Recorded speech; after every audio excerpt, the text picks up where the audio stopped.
Hi there, my name is Damschott. I'm a journalist and I was invited by Moon Eye Studios here in the heart of Hamburg to look at their newest game Ikkuma. So I would say, let's ask some questions.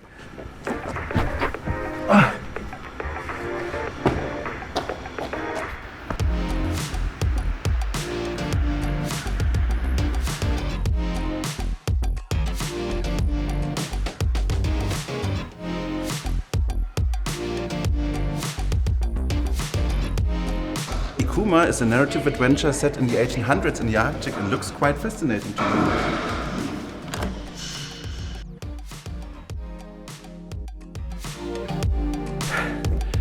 I'm welcomed by Tobias, who is creative director of the game Ikkuma and one of the founders of Moon Eye Studios. I'm really looking forward to meeting him. Moin! Hi! Nice to Hi. meet you. Hi. Yeah, come in. Wonderful.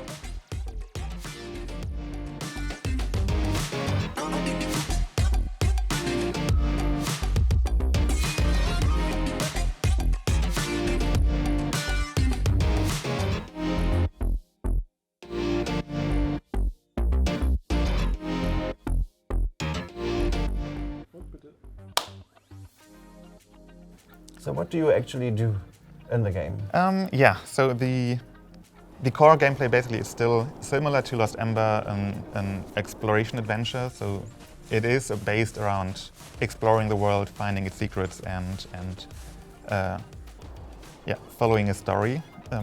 Ikkuma is more open world than Lost Ember. So the main part of the game is like an open world on this Arctic island, and you have to use not only different tools and instruments that you find on this island to just reach different areas, but also work together with your dog. And only together can you manage to survive on this island. Either just alone and switching between these two, so you can freely switch between Sam and his dog Ellie. Or, as I mentioned, in co-op, and you can play with a friend. Mm-hmm. And one person will play Sam and the other Ellie, and together you solve not really heavy puzzles, but light environmental puzzles and progress through the story. Yeah. Would you say it's a hard game or a comforting game? I would say it's more of a comforting game. Mm-hmm. I mean, there are light survival aspects to it. You have to find food and shelter for warmth and stuff like that. But it's never super hard to do that. It's more a driving story element than really like a punishing hard game mechanic. I find it's a very special and unusual game regarding the setting and the idea of it. How did you come up with it? What inspired you to make this game? The initial inspiration came from a real-life historical event, the Franklin expedition of 1845. I don't know if you're familiar, but it was an Arctic expedition led by this famous explorer and started in the 1800s, as I said. They went out to find the Northwest Passage, like a way through the Arctic for trade. And they completely vanished. No one heard from them ever again. And it was basically a huge mystery for 150 years, and only in 2014 and in 2017 were the two ships found. And that's when we basically got invested in this story, when these ships were found, and immediately thought, okay, this would be like a cool setting for a game. And then it kind of developed from there. So how did you stumble upon that historic expedition? Are you a history geek or? Not really, I don't know. I think it was just a random article somewhere. Yeah. And then, I read into it and found it fascinating. And how do you go from, I find an article interesting, to let's develop a game and put money into it, time and energy? I mean, that was a longer process, and we only started about 3 years after this initial, there is something. But after we finished Lost Ember in 2019, we started talking about what we wanted to do next, and we had a list of, I don't know, 15 or 20 ideas, and this was one of them. And then, we just talked about which of these concepts we found most interesting, and I started going into more detail about this one, and then it just stuck with us, basically. Yeah. It was just, we talked for a couple of months about, okay, what we want to do, and this would be the concept that we all could imagine a cool, bigger game around. Yeah, so it just developed organically from that initial idea, I guess. Yeah. As you already mentioned, your game centers around the historic expedition as well as the cultural artifacts of the indigenous people. Mm-hmm. So I was wondering, how did your research for this game look like? Did you go into libraries, reading books a lot?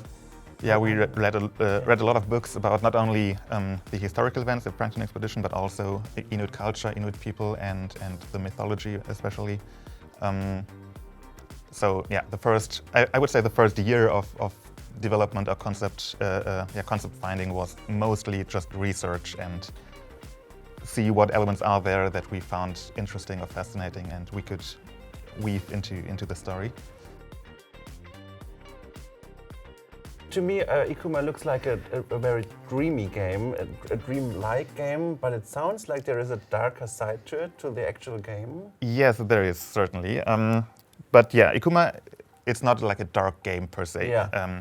It's still an emotional, just coming of age story, but sprinkled in are these darker elements and these dark images that you as the protagonist have to face basically and come to peace with, and yeah, exactly. So the overall positive story and nice and dreamy environment is sliced open by a couple of darker episodes. Yeah, exactly. And I've heard beforehand that you found a way to bring your German roots into the game as well, yeah. Which is quite surprising to me. How did you manage to do that? Yeah, well, in just a very small way, but this Franklin expedition that I mentioned in Ikkuma, you follow an expedition like that, and you are one of a team of people trying to look for a lost expedition. And in our game, it was not led by Franklin, but by Captain Humboldt, which is a famous German explorer. So, why was that important to you? To sprinkle that German. I don't know. I think it wasn't really important as such, but it was just a nice little touch to make it a little more personal. Which aspect of the game did you find especially hard to make? Especially hard. Especially hard to make, I guess. I would say it probably would be these darker elements of the Inuit curse and weaving that into a story that felt natural and organic and not too different and not take you out of the main game too much. So finding a right balance of breathtaking, beautiful scenes and dark elements and weaving that into a story that makes sense and felt natural. I'd say that was the one thing that we changed a lot and had to iterate on a lot. And this curse, what this curse is, that changed, I don't know, 20 times probably, and just making that make sense, that was probably the hardest part. Yeah, and on the other hand, which part was especially easy to make? Where you all could say, okay, let's do it that way, that will work, that's cool. Probably just the decision that you have to have a dog as a companion. Like that was, it didn't initially start out as a co-op game even, but that was a very early idea that we always thought, okay, especially after Lost Ember and making a game around a bunch of animals, we had to like include some kind of animals in this game as well. So pretty early on we decided to add this dog companion and to make it a playable character, and even having it like a co-op option in the game. That was always the one thing that we said, okay, it has to be a story of a boy and a dog that together form a bond, basically. Is there any connection to the fact that you do have a studio dog? Yeah, of course. Yeah, really? Well, we have up to 3 of these dogs, I would say. Yeah. Mostly just 1 or 2, but 3 of our team do have dogs, and I had a dog, a family dog, back when I lived with my mother. So we're all big dog people, and we of course had to include that. Yeah. Yeah. Speaking of making the game, you've mentioned before that you used special instruments for the soundtrack. Could you elaborate that? Yeah, that is one thing that we found on the research of just Inuit culture. Music in general plays a big part in that culture and in like community gatherings. And one instrument that they use besides just drums and rhythmic elements is the tautirot, which is kind of like a kind of violin, I would say. And yeah, when we researched that, we stumbled upon a person who sells these instruments. So initially, we immediately bought one and just wanted to see what we could do with that. And yeah, our sound guy, who makes all the music and stuff for Ekkuma and also the trailer, used that instrument, the tautirot, to make various like different sounds and layers and add this to the soundtrack to give it a kind of natural and more real feel. Yeah. So putting all things together, you told me your game feels quite like taking a risk because it's such a unique and uncommon game, such a unique setting. Does it feel like taking a risk? Yeah, definitely. I mean, making a game is always a risk, I would say, but yeah, especially if you make a game for 5 years, or in the end it will be 6 years, and you put a lot of time and work and money in the end into it. It's always a risk, of course, and with this, like telling an emotional, personal story is always a kind of risk as well, because you don't know if it'll resonate with people and if we can transport these emotions to people.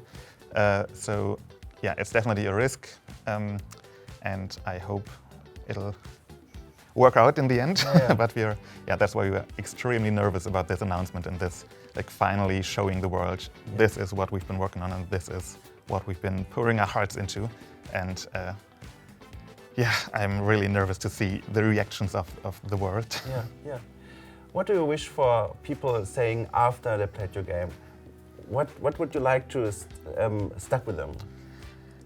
After they played our game, I think like the one idea that we want people just to take with them after the game is to believe in yourself. Like, one core element of the story is that our protagonist Sam, he grew up an orphan on the streets of London, and he didn't really have any kind of self-esteem. He didn't feel like he was worth anything. And through the story and through the companions he meets on the way, he starts to believe in himself and believe he can have an actual future with someone and find love even.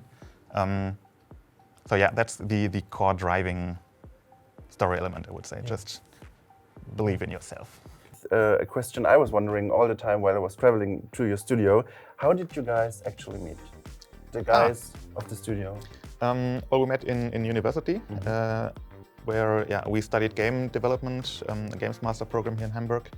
And our first project, Lost Ember, started out as our final project from university. And while we developed it, we realized, okay, we have something here, and founded the company around that, basically. Yeah. Have you always wanted to be or to become a developer? What inspired you to pursue that career? Yeah, it kind of always was my dream job as a child. So when I was, I don't know, 10 or 11 or something like that, I already had this goal of, okay, someday I will make my own games and create my own worlds, and I just never stopped pursuing that. What exactly happened when you were 10 or 11 years old, so that you thought, okay, that's my career, that's I want to become? I think the project that really started it was Zelda Ocarina of Time. That was my all-time favorite game as a kid, and I just wanted to create worlds like that, basically. So how did your way into the industry look like? Did you already mentioned that you studied here in Hamburg? Mm-hmm. When did you start studying and when did you finish your studies? I started with the computer science studies in 2010 it was. for the bachelor, and then yeah, I already specialized. You could like choose different paths in the program exactly, and I already started choosing all the game-related options, and then they had this game development master's program to really focus on games and not all the other computer science stuff. And yeah, then that started in 2014, and that's when I met the other guys, and we founded Mooneye. Yeah, and you published your first game, Lost Ember, in 2019, which became an award-winning and best-selling game. And here's a tricky question for you. I was already wondering also why I was on my way here. Despite the fact that it was such a hit, your first game, did you make any mistakes along the way while developing that game, which you now said, okay, let's not do this again. Let's try to learn from these mistakes for developing your new game? Yeah, that's a good question. I mean, we certainly made a lot of mistakes, and I guess that's unavoidable developing games. And I probably would say we have made a lot of other mistakes with this new game. But yeah, there were a lot of things that we set out to not do again with the next game, and for example, just the reason why we started marketing this game so late this time. With Lost Ember, we started basically from the first day on. We posted concept art and whatever on socials, but the game changed a lot over time, and the initial art style wasn't the final one, and the initial characters didn't end up in the game. And still, even after release, we saw a lot of like press articles and posts using the very old art with the wrong characters. So that was one thing that we said, okay, this time we only start really marketing the game when we know how it'll look like. Yeah. And yeah, what else? I mean, when you develop a game for that long, like with Ekkuma, as well as Lost Ember, we already have been working for 5 years on that, and things change a lot. And the game that Ikkuma is now probably is very different from the initial concept and the initial idea. So yeah, but this time I think the thing that we did better this time was just that we were aware of these changes to come, and we weren't afraid to just say, okay, let's just cut this and try it another way, because last time we tried to cling to certain elements for too long, and yeah. Yeah. So your game is scheduled for 2026. What's left to do? What's left to do? A lot of stuff. I mean, what we have at the moment is the world does exist. The world is there, and I would say the first act of the game is pretty much done, and the second act, this main part, is a lot of content is there, but a lot of content, and especially story content, like the dialogue, the cutscenes, and stuff like that, is still missing. And same with the third act, which is shorter, but still a lot of the actual content is there in pieces and elements, but not put together yet. So we have about a year left to do that and to put everything together, and then obviously test everything and hopefully not have too many bugs in it. But just fleshing out this content and putting it together, that's left to do. Yeah. Good luck with that. Thank you. Yeah. Do you have any last words for the viewers out there? Any last words? You want them to know, you want to say to them, that's your chance now. Well, I suppose, of course, if you liked the game, you liked what you saw, you can wishlist the game now on Steam, and you should also be able to wishlist on PlayStation. Follow us on whatever socials, TikTok, Blue Sky, or whatever, if you want to keep up with the game and the development. We will regularly post updates of the game, and if you have a dog, pet it for me. Top, oder?